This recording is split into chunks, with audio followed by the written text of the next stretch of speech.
함께 하나님의 말씀을 보겠습니다. 하나님의 말씀은 시편 41편 1절에서 13절까지 말씀입니다. 제가 읽겠습니다. 가난한 자를 보살피는 자에게 복이 있으며 재앙의 날에 여호와께서 그를 건지시리로다. 여호와께서 그를 지키사 살게 하시니 그가 이 세상에서 복을 받을 것이라. 주여 그를 그 원수들의 뜻에 맡기지 마소서. 여호와께서 그를 병상에서 붙드시고 그가 누워 있을 때마다 그의 병을 고쳐 주시나이다. 내가 말하기를 여호와여 내게 은혜를 베푸소서. 내가 주께 범죄하였사오니 나를 고치소서 하였나이다. 나의 원수가 내게 대하여 악담하기를 그가 어느 때에나 죽고 그의 이름이 언제나 없어질까 하며 나를 보러 와서는 거짓을 말하고 그의 중심에 악을 쌓았다가 나가서는 이를 널리 선포하오며 나를 미워하는 자가 다 하나같이 내게 대하여 수군거리고 나를 해하려고 꾀하며 이르기를 악한 병이 그에게 들었으니 이제 그가 눕고 다시 일어나지 못하리라 하오며 내가 신뢰하여 내 떡을 나눠 먹던 나의 가까운 친구도 나를 대적하여 그의 발꿈치를 들었나이다. 그러하오나 주 여호와여 내게 은혜를 베푸시고 나를 일으키사 내가 그들에게 보응하게 하소서. 이로써 내 원수가 나를 이기지 못하오니 주께서 나를 기뻐하시는 줄을 내가 알았나이다. 주께서 나를 온전한 중에 붙드시고 영원히 주 앞에 세우시나이다. 이스라엘의 하나님 여호와를 영원부터 영원까지 송축할지로다. 아멘. 아멘. 신앙을 점검할 수 있는 가장 좋은 기회는 아무도 나를 보지 않을 때이다 라는 말을 책에서 본 적이 있습니다. 저는 이 말이 참 가슴 깊이 와닿았습니다. 이 말에는요, 두 가지 의미가 있다라는 생각을 합니다. 첫 번째로 아무도 나와 함께 하지 않을 때, 혼자 있을 때 내 신앙의 진가가 드러난다라는 것이죠. 아무도 없는 장소에서 또 아무도 나를 모르는 곳에서 내가 하는 행동들, 언행들을 보면 내가 하나님 앞에서 어떤 사람인지를 아주 쉽게 알 수 있다는 의미가 됩니다. 그리고 둘째로 아무도 나와 함께하지 않을 때, 이것은 나의 상황들로 인해서 혼자 남겨졌을 때 신앙의 진가가 드러난다라는 말로 저는 해석을 했습니다. 오해이든지 질병이든지 또 억울한 상황이든지 환경적인 요인들로 인해서 사람들이 다 나를 떠나가고 혼자 남겨졌을 때 내가 하나님 앞에서 어떤 사람인지를 확인할 수 있다라는 의미가 되는 것이죠. 조금 다른 느낌의 두 가지의 의미입니다. 오늘 본문을 통해서 우리는 이 두 번째 의미를 좀 살펴볼 수 있을 것 같습니다. 아무도 나와 함께하지 않을 때 인생에서 가장 외로운 순간, 가장 힘든 순간에 우리의 신앙을 점검할 수 있다라는 생각을 합니다. 또 오늘 본문을 통해서 함께 우리 어려운 상황 가운데에서 그리스도인들은 무엇을 붙잡아야 할지, 어떻게 하나님 앞에서 행해야 할지를 함께 기억하는 시간이 되었으면 좋겠습니다. 이 시는 다윗의 시입니다. 1절에서 2절에 보면은 가난한 자를 보살피는 자에게는 복이 있고 그를 하나님께서 지키고 살게 하신다라는 표현이 나옵니다. 다윗이 가난한 자들을 돌보고 있었고 하나님의 뜻대로 살아가고 있었다라는 것을 확인할 수 있습니다. 그런데 5절에서 8절에 보면은 다윗의 원수들이 다윗에게 와서는 거짓말을 하고 수군거리고 다시 일어나지는 못할 것이다라는 저주를 퍼붓고 있습니다. 그리고 다윗의 명성이 끝날 것 같이 보이는 장면들이 나오는데요. 이것을 보면은 지금 다윗이 어떤 심각한 질병에 걸린 것으로 볼 수가 있습니다. 질병에 걸린 다윗에게 원수들이 와서 다윗을 비난하는 것은 쉽게 이해할 수 있습니다. 원수이기 때문에 그렇죠. 그런데 다윗과 친하게 관계를 맺고 있던 사람들도 다윗을 떠납니다. 9절에 보면은 신뢰하여 떡을 나눠 먹던 가까운 친구들도 다윗을 대적하고 떠나갔다라는 그런 말이 나오죠. 다윗은 다윗의 질병으로 인해서 혼자 남겨졌습니다. 자신의 환경 때문에 혼자 덩그러니 남겨졌죠. 이 상황에 처한 다윗의 반응에서 우리가 그리스도인이라면 무엇을 붙잡아야 할지를 알 수 있습니다. 어떻게 행해야 할지를 확인할 수 있다라는 것이죠. 여러분, 다윗의 기분은 어땠을까요? 가난한 자를 보살피고 하나님의 뜻대로 평생을 살았던 내가 큰 병에 걸리고 그리고 그 병들로 인해서 사랑하는 사람들이 다 나를 떠나가고 대적들은 물 만난 고기처럼 나를 비난하고 내가 죽을 날만을 기다리고 있고 혼자 남겨지고 외로움으로 인해서 엄청난 삶에 대한 회의감이 들었을 것입니다. 그런데 여기서 다윗은 그냥 무너져 버리지 않았습니다. 여기서 다윗은 하나님에 대한 확신을 붙잡습니다. 다윗이 하나님에 대한 확신을 놓지 않은 부분을 몇 가지를 함께 확인해 보려고 합니다. 4절을 함께 보면은 다윗은 먼저 스스로 하나님 앞에서의 자신의 존재를 확인했습니다. 제가 읽겠습니다.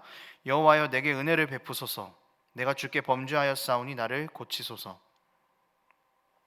다윗은 스스로를 하나님 앞에서 범죄했다라고 이야기합니다. 1절만 해도 스스로를 가난한 자들을 도운 자라고 그렇게 표현했었는데 바로 뒤에서 내가 하나님 앞에서 범죄한 사람입니다 라고 말을 하고 있죠.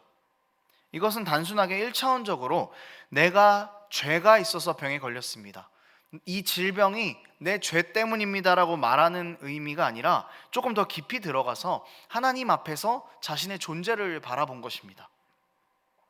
하나님 앞에서 나는 부족한 존재입니다. 하나님 앞에서 나는 죄인입니다. 이 죄인이라는 성향 자체를 다윗은 고백한 것이죠.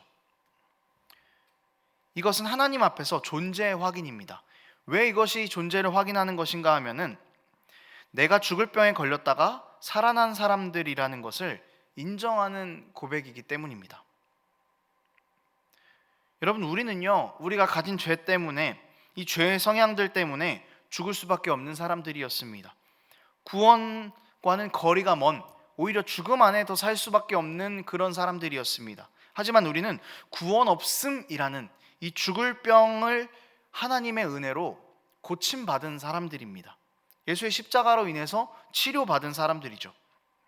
우리가 하나님 앞에서 이 고백으로 우리의 존재를 확인하죠. 다윗의 고백도 이 고백과 마찬가지라는 것입니다.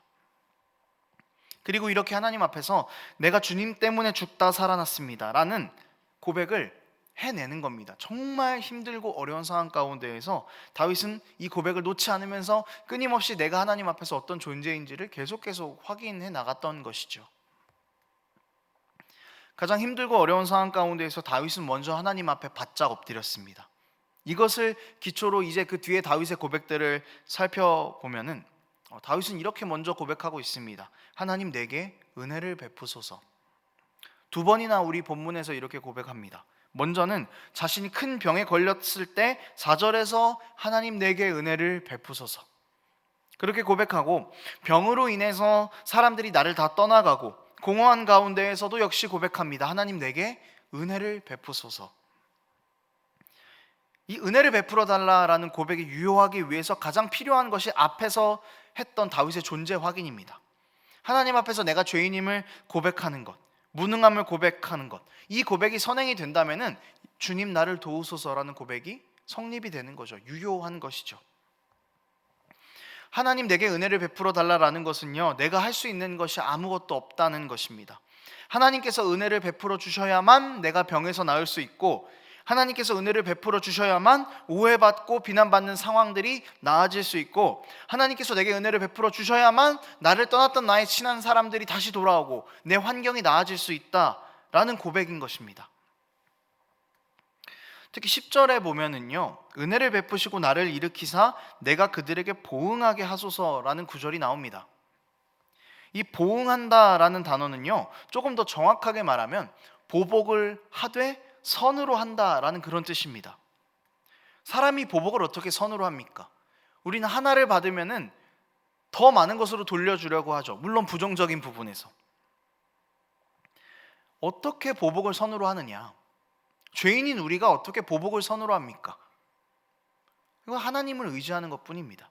억울하지만 하나님께서 선으로 갚으실 것을 의지하는 것뿐입니다. 유일하고 완전한 선이신 하나님만 의지하는 것뿐입니다. 그러니까 이 10절에서 다윗이 했던 내가 그들에게 보응하게 하소서라는 고백은 완전하고 유일한 선이신 하나님만 내가 의지하겠습니다. 모든 판단권, 모든 것들을 다 그냥 주님께 의탁하겠습니다라는 다윗의 고백인 것입니다.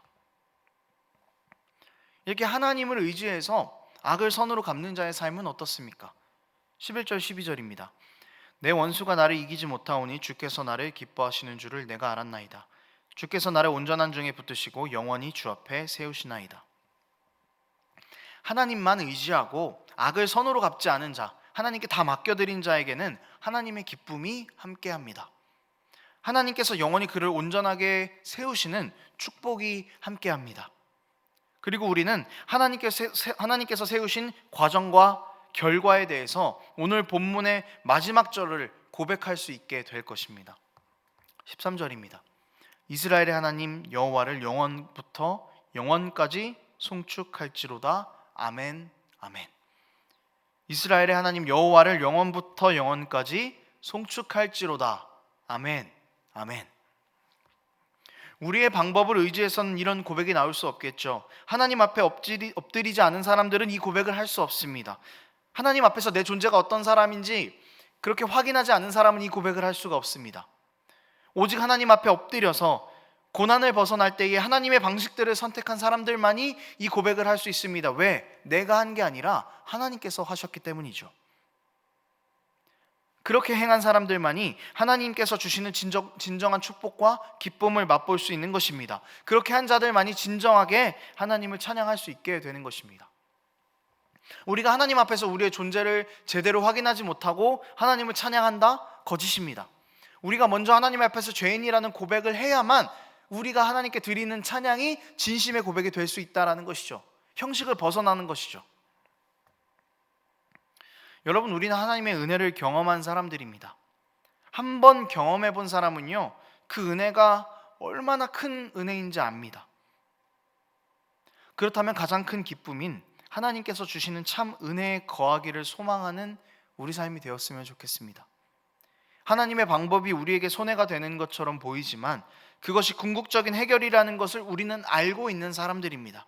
그렇다면 가장 영원하고 완전하고 선한 방법인 하나님의 방법을 의지하는 우리가 되었으면 좋겠습니다. 상황은 변하죠. 다윗이 질병에 걸리는 것도 상황이고 그를 배반하는 모든 사람들도 상황이었습니다. 그렇지만 다윗은 그 변하는 상황 가운데에서도 변하지 않는 하나님을 의지했고 유일한 해답은 하나님임을 의지했음을 우리가 좀 기억할 수 있었으면 좋겠습니다. 말씀을 정리합니다. 여러분, 완전히 혼자 남았을 때, 내 모든 변하는 상황들 때문에 혼자 남고 아무도 나를 돌보지 않고 아무도 나와 함께 하기를 원하지 않을 때, 그때 우리 신앙의 진가가 드러납니다. 여러분, 하나님 앞에서 엎드립시다. 그리고 우리의 존재를 하나님 앞에서 확인합시다. 주님, 나는 죄인입니다. 주님, 내 힘으로는 안 됩니다. 주님, 내 힘으로는 이 모든 환경들을 어떻게 할 수가 없습니다. 그렇게 하나님 앞에 엎드립시다. 죄인인 나의 방법으로는 완전하고 선한 해결책을 제시할 수 없다고 우리의 무능함을 인정합시다. 그러면서 하나님의 방법들을 의지합시다. 악을 악으로 대하지 않고 악을 선으로 대하는 하나님의 방법, 어떤 상황에도 변하거나 흔들리지 않는 하나님의 방법을 의지합시다. 그때 우리는 하나님께서 우리 삶을 기뻐하신다는 것을 확인할 수 있게 될 겁니다. 그때 하나님께서 우리의 삶을 온전하게 하신다는 것을 확인할 수 있게 될 것입니다. 그때에 우리가 영원히 주 앞에서 찬송의 고백을 올려드리게 될 것입니다.